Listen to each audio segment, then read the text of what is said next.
Now, the 10-minute drill. This is a big one. Brought to you by Burkins Chevrolet. If you're from GA or FLA, you should be driving a Burkins Chevrolet. Come on. Hit it.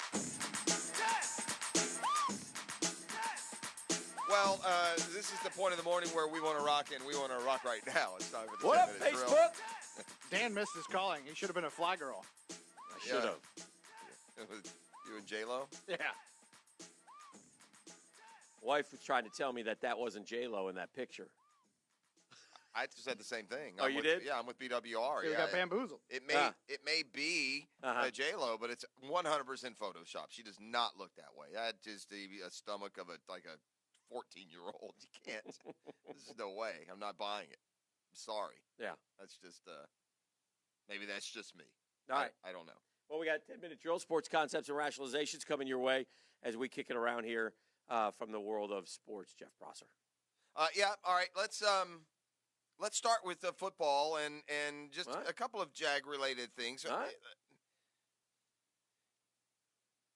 The whole RG3 potential trade, are we making too much of it? Are discussions like this and testing the waters like this, aren't they occurring with every team all year long? I mean, if you truth be told and you drained to the ocean and you saw all the fish the Jags were really interested in, it will be more than people think? Yes. Right? Yes. I think that's the word here. And for folks who don't know the story, Robert Griffin III on a podcast yesterday says the Jags tried to trade for him at the end of the preseason and then again at the trade deadline. Now, the funny thing is, at the end of the preseason, that would have been exclusively to be Bortles' backup. I just got the Jags are not any NFL team. Those people think a lot like we think and know more football than we do. So they were in the realization that the Bortles thing wasn't working and was done, and that Cody Kessler was not the answer, right?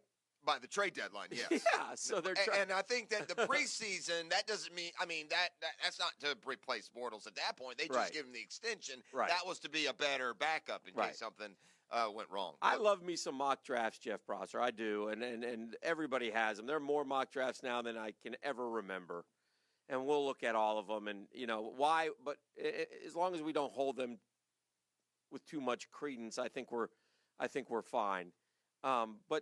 And I was watching a little bit of Ooh, That Smell and McShay yesterday go back and forth, and there's a new suggestion out there, and that suggestion is this, that Drew Lock is moving up and maybe the second quarterback taken, to which I would ask you, this is why I get confused with everybody, and this is, again, proves the point that the mock guys are wrong until they start talking to the real guys and they get the information who have it right, and then they shift their boards accordingly to what the real guys have. I think it's important if you're following, if you're serious about mock drafts, then make sure you're following the journalists who do mock drafts, and not just the fantasy football fans that are doing mock drafts. Because I would ask you, much like Jonah Williams and Jawan Taylor, what did Dwayne Haskins do that would make him fall to the third quarterback when I watched his pro workout and they raved about him? Yeah.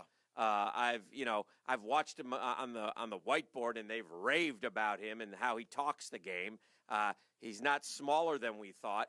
He's checked off every box, and he was going to be the man. And now, Kyler Murray looks like he's passed him by, and now they're saying Drew Lock may have passed him by. Well, what's interesting here to me is the power of Trent Dilfer. I mean, this thing's starting to play out exactly as Dilfer told us before any of this happened. Kyler Murray's Mr. Excitement. If you want the razzle-dazzle and you need the bump there, and the Cardinals, you could argue do. Yeah. But, if you want two guys that are going to be more like Brady, you want Haskins and Locke. And don't forget about Locke, guys. He should be up there with those guys. That's what Trent Dilfer told us. Yeah. So credit to him. This is before the Super Bowl he was telling us this. So it doesn't surprise. Listen, I think this is terrific news for the Jaguars. If Drew Lock is suddenly in that same, viewed as valuable as Dwayne Haskins, it makes that 7 pick more marketable. Yes. If Drew Lock is now as good as Haskins, and by the way, I like to send a shout out of appreciation to the Lions, because when they say we're open for business with the 8th pick, that's going to make anyone who's afraid of somebody moving up to 8, consider moving instead to the Jags at number 7. So, may I jump in for just a second, please, during our 10-minute drill? Of course you Sports concepts and rationalizations. Sure. Put them on hold for just 1 second because I'll forget this. And when I see something food-wise, I like to play it off my friend Beef and get his would you or wouldn't you. I suspect this looks to me like a home run. So this is available at Yankee Stadium. Beef, stop right there. Stop right there, please. Stay right there for a second. I saw it. Oh, my God. Are you talking about this? Is this a thumbs up? Can I come look at it? It's thumbs up. Hold it's on. basically... Let me explain it. You can get this at Yankee games. Vanilla milkshake, which I love. Who doesn't? All right. With, I'm looking at it, Cracker Jacks. Yes. Churros. Yes. Cotton candy. Damn right. And sprinkles. Inside the milkshake. Oh, Jeff, it looks to die for. Lay it on me. Look at Doc over there. Doc, look at that thing. Doc! Jeff, walk over here and tell me you wouldn't. Now, Dan, you wouldn't order one of these. When the vendor at Yankee Stadium hands that to it, does he hand it to you like, "Here you go, you fat pig"? I mean, yeah. Jeff's got a sweet tooth, man. He is. That's like Jeff's dream. Doc, I mean, come on. One time at the park. He's gained a pound looking at that. That might be better than the steak sandwich I get at Citi Field, which is good. Which is so good. Man, that is. Does that look yummy? Yeah, that's savory. Sweet tooth here. That's kind of unfair what y'all did. I'm a fan. There. That thing looks. I mean, I tell you what. By the way, that's got to be $18, right? Oh yeah, at least. Yeah. In New York, the churro is a very underrated little dessert fare, if you ask me. It's a lovely. You get a good churro. Ecumant, or whatever that word is. Churro. But anyway, back to sports concepts and rationalizations. I needed to bounce that off Beef and you. And I like that. Yeah, that it's kind of like a little halftime in the 10-minute Oh, it's a little halftime. Everyone enjoy a snack. It's halftime. I needed to get that in and try something. Scott Strickland has hinted that the Gators could be in the business of looking for like a home and home with one of the big boys. I don't think there's anyone who would be like, don't do that. Remember how for so many years, by the way, they went and played Michigan and Dallas a couple years ago. They play in Miami this year in Orlando. That's better for Florida football. I like the home. Here's what I like most about that. Somebody to end the facade of lies that you have to have X amount of this and X amount of that on your schedule. It's baloney. Right. So this nonsense of hiding behind some. We've got the Georgia game in Jacksonville. Right. We've got to bring Charleston Southern to town. No, you don't. I mean, I would love that. Get a home and home with Ohio State or Oklahoma or USC, Hick, or Notre Dame.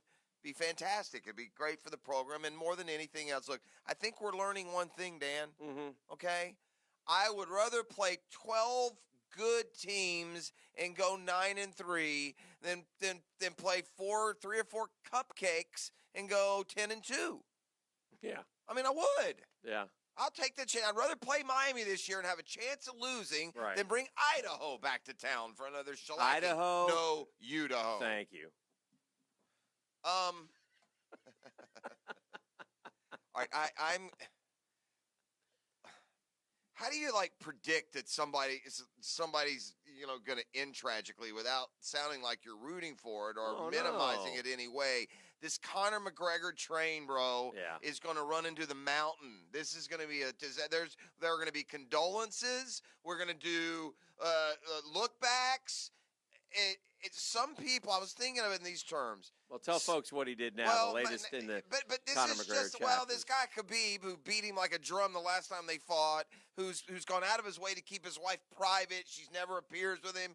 Well, Conor posted pictures of him and her and called her all these, he's a bad dude. Muslims. Exactly. Yeah. He'll soften up his edges long enough to promote something, but just think about the last month. He's attacked the fan and smashed his camera. Train wreck. He's been accused of a sexual assault. He has retired from MMA, and now he's, in addition to this and this flare up, he now says, "I'll see you in the octagon," which apparently he didn't retire. He had the incident where they attacked the bus last year.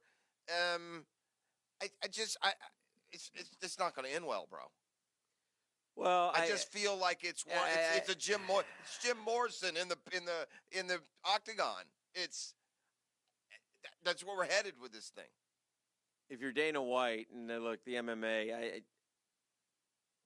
I don't think you cut bait. I think you ride him. You use him. You use that polarizing personality. And guess what? Guess what'll happen? Khabib and McGregor will end up in that dadgum octagon again. And by the time all this hate is promoted for the next 6 months, it'll be the most bought MMA fight card in history. That's what's happening. Conor's publicist later tweeted under the Conor McGregor headlines, I want to move forward with my fans of all faiths and all backgrounds. All faiths challenge us to be our best selves. It is one world and one for all, Hart. Now see you in the octagon. Right. Yeah, Conor tweeted that out. Yeah, sure he did. No, Conor tweeted out, I ain't backing down. Drink my whiskey. Bleep you. That's what Conor You bleep? You bleep. And so is your wife. She's a bleep, too. Holy cow. Anyway. It's not like I said, yeah. A fiery car crash off of a Santa Monica cliff, a plane goes down off of, the Ireland coast. Yes. It's just not going to. Yes. Dude's crazy. And, by the way, he looked completely aroused at a weigh-in one time. That also indicated to me that something was not quite right in the old brain. A couple quick baseball questions before we get out of here. One, Jacob deGrom worth every penny that the Mets paid him. Best pitcher in baseball right now. I think you would agree. Are you seriously asking me a Mets question? Best pitcher. I'm asking you who the best pitcher in baseball is. Trey Young. Doc Kevin Murphy is next. Hey, I'm not done. Oh, you got more? Yeah, more. You have a Braves observation? No. Well, then the hell with Braves. Is it time to? When do you get the Braves? When do you get the defending division champs? Is it time? When is that? It's coming. Don't we play you early? The third place team. Don't we play you early? Yeah. Oh, it's coming. Yeah. Where will it be? Atlanta or New York? I think it's Atlanta. Why don't we take the show on the road up there and live from the WSB studios in the morning? Could get ugly up there. It could. Up there. Yeah. I don't want to go to a Braves Mets game with you. No. At all. No, it wouldn't be fun. I'd rather go with... This would fly. I'd rather go with anyone, really. Unless we can get a Yankee milkshake.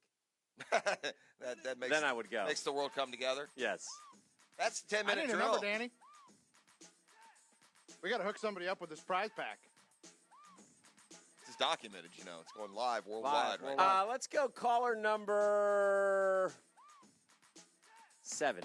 Call number 7. Wow. What are they getting? At 641-1010, going to get a 4-pack of tickets to the Jacksonville In-Water Boat Show. That's coming up this weekend. All right. Starts tomorrow, goes through the weekend at Metro Park. Plus, they'll get a voucher for the 18-hole simulator with TrackMan and a beer at Coastal Indoor Golf. We got more coming up. Doc Murphy's in the house.